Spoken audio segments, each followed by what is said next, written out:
Dear students, नमस्कार। आज हम आपको एक महत्वपूर्ण टॉपिक अवयव स्टार्ट करा रहे हैं, जिसमें पहले थ्योरी कराई जाएगी और उसके बाद आपके एक्सरसाइज के सवाल हल कराए जाएंगे। तो सबसे पहले बात करते हैं अवयव की परिभाषा।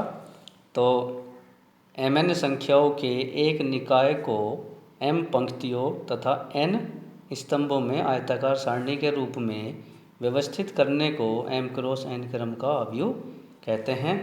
जैसे a11 a12 dash dash dash a1n, ये पहली पंक्ति हो गई। a21 a22 dash dash dash a2n, ये दूसरी पंक्ति हो गई।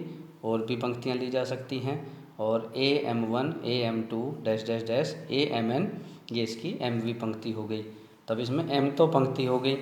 और इसी प्रकार इसमें एक स्तंभ, पहला स्तंभ ले लें, ये दूसरा स्तंभ ले लें और ये इसका nवां स्तंभ हो, तो इसमें m पंक्ति और n स्तंभ हो गए।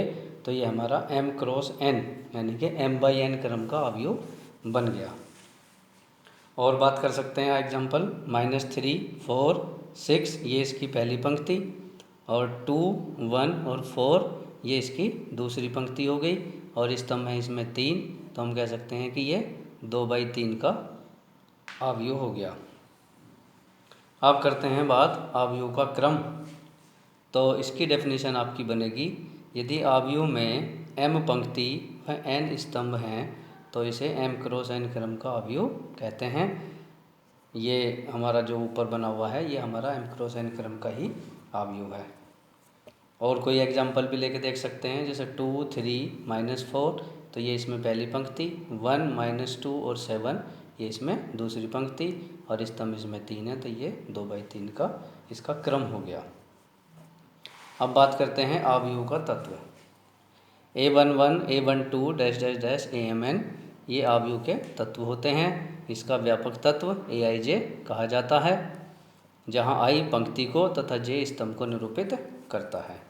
इसका एग्जाम्पल ले सकते हैं, जैसे एक एग्जाम्पल ले लिया -2 3 4 और -1, ये इसके 4 एलिमेंट हो गए। ये 2/2 का अवयव हो गया। तो a11 की वैल्यू -2, a12 की वैल्यू 3, a21 की वैल्यू 4 और a22 की वैल्यू -1। तो ये जो पहला एलिमेंट लिखा रहता है, जैसे a22 है, तो ये 2 पंक्ति और ये 2 स्तंभ, यानी कि दूसरी पंक्ति और दूसरे स्तंभ का दूसरा एलिमेंट। अब बात करते हैं अवयव के भेद। तो अवयव के जो भेद हैं वो कई प्रकार के होते हैं। सबसे पहले बात करते हैं क्षैतिज अवयव। तो जिस अवयव में पंक्तियों की संख्या स्तंभों की संख्या से कम हो, उसे क्षैतिज अवयव कहते हैं। जैसे -2 3 1 4 -1 और 6, तो इसमें 2 पंक्ति हैं और 3 इसमें स्तंभ हैं, तो पंक्ति कम है, तो ये हमारा क्षैतिज अवयव हो गया। इसका क्रम हो गया 2 × 3 का। ऊर्ध्वाधर अवयव, जिस अवयव में स्तंभों की संख्या पंक्तियों की संख्या से कम हो, उसे ऊर्ध्वाधर अवयव कहते हैं। जैसे 2 3 -1 4 6 7, तो इसमें 3 पंक्ति और 2 स्तंभ, तो इसका जो क्रम है वो बन गया 3 × 2 का, तो ये हमारा ऊर्ध्वाधर अवयव हो गया। अब बात करते हैं वर्ग अवयव की। नाम से पता चल रहा है वर्ग। तो जिस अवयव में पंक्तियों की संख्या स्तंभों की संख्या के बराबर हो, उसे वर्ग अवयव कहते हैं। जैसे 2 -3 7 और 1, तो 2 इसमें पंक्ति और 2 स्तंभ, तो ये हमारा वर्ग अवयव हो गया। अब बात करते हैं पंक्ति अवयव।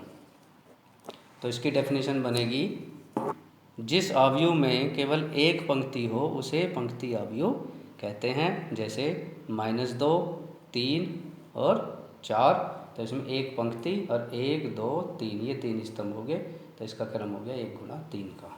अब बात करते हैं स्तंभ अवयव। तो जिस अवयव में केवल एक स्तंभ हो उसे स्तंभ अवयव कहते हैं। जैसे -3 4 और 6, तो इसमें एक तो स्तंभ हो गया, 3 इसमें पंक्ति हो गई, तो ये हमारा हो गया 3 × 1 क्रम का अवयव। अब इसके बाद चलते हैं और अगली परिभाषाएं। तो अगली परिभाषा है इकाई अवयव। तो इसकी परिभाषा बनेगी आपकी, जिस वर्ग अवयव के मुख्य विकर्ण के सभी तत्व 1 तथा शेष तत्व 0 हों, उसे इकाई अवयव कहते हैं। इसे I से निरूपित करते हैं। जैसे I2, तो ये हमारा 2/2 का वर्गाव्यूह बनेगा। तो इसमें मुख्य विकर्ण के एलिमेंट तो 1 हो गए और बाकी 0 हो गए। I3 जो है वो 3/3 का वर्गाव्यूह बनेगा, तो मुख्य विकर्ण के एलिमेंट 1 और बाकी सब हमारे इसके 0 हो गए। अब बात करते हैं विकर्ण आव्यूह। तो जिस वर्ग आव्यूह के मुख्य विकर्ण के तत्वों को छोड़कर शेष तत्व शून्य हों उसे विकर्ण आव्यूह कहते हैं। जैसे इसका मुख्य विकर्ण ले लिया 4 - 3, कुछ और भी ले सकते हैं, और बाकी एलिमेंट क्या हो जाएंगे हमारे 0 लेंगे, तो ये हमारा विकर्ण आव्यूह बनेगा। ये 2/2 का हो गया। 3/3 के में मुख्य विकर्ण के तीनों एलिमेंट हमारे शून्य हो जाएंगे और बाकी सब 0 हो जाएंगे। अदिश आव्यूह, जिस वर्ग आव्यूह के मुख्य विकर्ण के सभी तत्व बराबर व शेष तत्व शून्य हों उसे अदिश आव्यूह कहते हैं। तो इसका एग्जाम्पल ये लिया जा सकता है 4 4 4, ये मुख्य विकर्ण के एलिमेंट तो बराबर हो गए और बाकी सब 0 हो गए। यहाँ 3 3 3 कुछ भी ले सकते हैं और बाकी सब 0 ले लेंगे। अब है उप आव्यूह। किसी आव्यूह की कुछ पंक्ति व स्तंभ छोड़ देने पर शेष बचे आव्यूह को दिए गए आव्यूह का उपाव्यूह कहते हैं।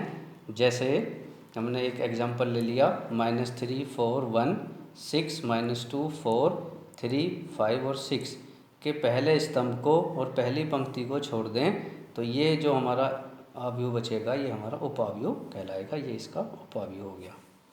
अब उपत्रिभुजीय आव्यूह। उपत्रिभुजीय आव्यूह वह वर्ग आव्यूह जिसके मुख्य विकर्ण के नीचे के सभी तत्व शून्य हों उसे उपत्रिभुजीय आव्यूह कहते हैं।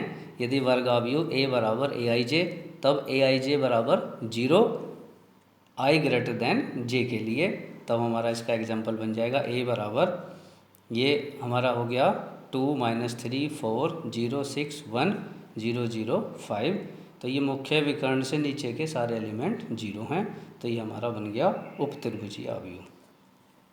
निम्न त्रिभुजीय आव्यूह वह वर्ग आव्यूह जिसके मुख्य विकर्ण के ऊपर के सभी तत्व शून्य हों उसे निम्न त्रिभुजीय आव्यूह कहते हैं।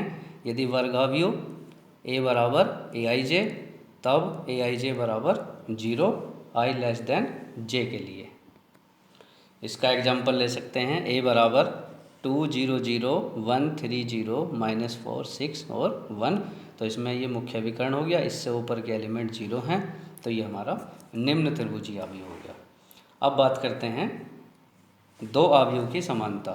तो दो आव्यूह A बराबर AIJ तथा B बराबर BIJ समान होंगे यदि A व B का क्रम समान हो, अर्थात दोनों मैट्रिक्स में रो और पंक्तियों की संख्या बराबर हो। A व B के संगत तत्व बराबर हों, तब AIJ बराबर BIJ, तो ये कह सकते हैं कि यदि A बराबर है हमारा -2 3 4 1 और ये B बराबर भी सेम है, तो इसके जो संगत एलिमेंट हैं वो बराबर है -2 के 3 3 के, तो अब कह सकते हैं A बराबर B। अब हमने ये एक्सरसाइज की थ्योरी लगभग कंप्लीट करी है, कुछ और आएगी तो उसको नेक्स्ट वीडियो में और एक्सरसाइज को सॉल्व करेंगे। थैंक यू, धन्यवाद।